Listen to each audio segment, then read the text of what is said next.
Пятилетняя выживаемость онкобольных в коме более 60%. Даже с серьезной стадии заболевания пациенты после лечения продолжают жить. Во многом благодаря высокому профессионализму коллектива и техническому перевооружению онкологической службы региона. При поддержке правительства Коми в онкодиспансере внедрены практически все виды хирургического, лучевого, химиогормонального, комбинированного и комплексного лечения. А недавно учреждение завоевало всероссийскую ежегодную премию «Будем жить». Елена Кононова о том, что рак далеко не всегда приговор.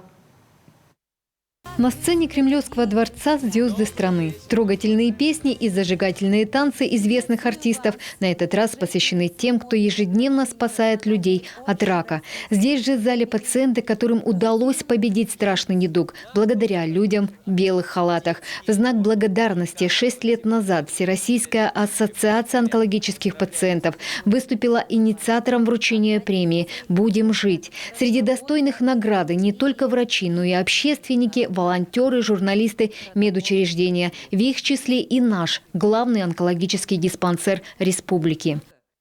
Следующий победитель – государственное учреждение Коми, республиканский онкологический диспансер. Многофункциональное учреждение, оказывающее специальную диагностическую и лечебную помощь онкологическим пациентам республики Коми, а также прилегающих к республике территорий Архангельской области и Пермского края. 6,5 тысяч пациентов доброкачественными и злокачественными опухолями ежедневно получают лечение. Поздравляем вас!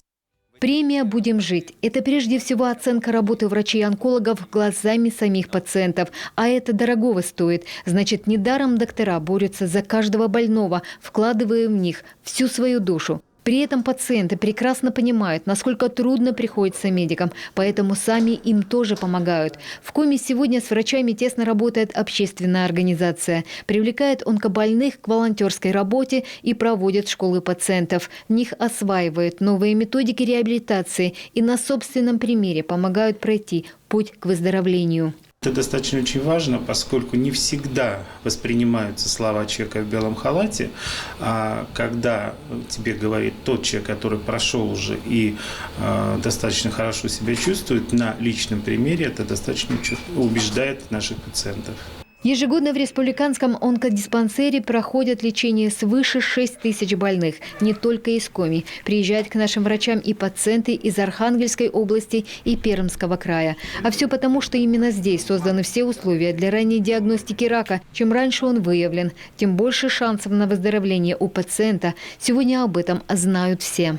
Профессионализм наших специалистов и постоянная поддержка руководства республики позволила на базе нашего Коми республиканского онкологического диспансера создать мощную диагностическую и лечебную базу. На сегодня практически все методы лечения, которые существуют, используются в нашем диспансере. С 2019-го идет активное техническое перевооружение онкологической службы. Закуплены современный компьютерный томограф, ультразвуковые аппараты, эндоскопическое оборудование. В прошлом году, несмотря на тяжелое время пандемии, в радиологическом корпусе удалось установить новый линейный ускоритель. Для этого аппарата нет преград, будь то полость черепа, либо внутренние органы. Он может точно определить размеры злокачественной опухоли и воздействовать именно на нее. Если раньше лучевая терапия воздействовала на опухоль, но тем не менее она влияла и на окружающие, на соседние органы, и мы получали иногда отрицательные результаты в виде каких-либо постлучевых осложнений, то данное оборудование позволяет полностью практически нивелировать данное явление. В прошлом году кадровый состав диспансера обновился. В медучреждение пришли 4 молодых врача. Сегодня они уже влились в дружный и сплоченный коллектив, где каждую трудную минуту всегда готов подставить плечо своей коллеге и все силы отдавать во имя жизни человека. Елена Кононова, Олег Жуковский, Павел Люлянмин, телеканал Юрган.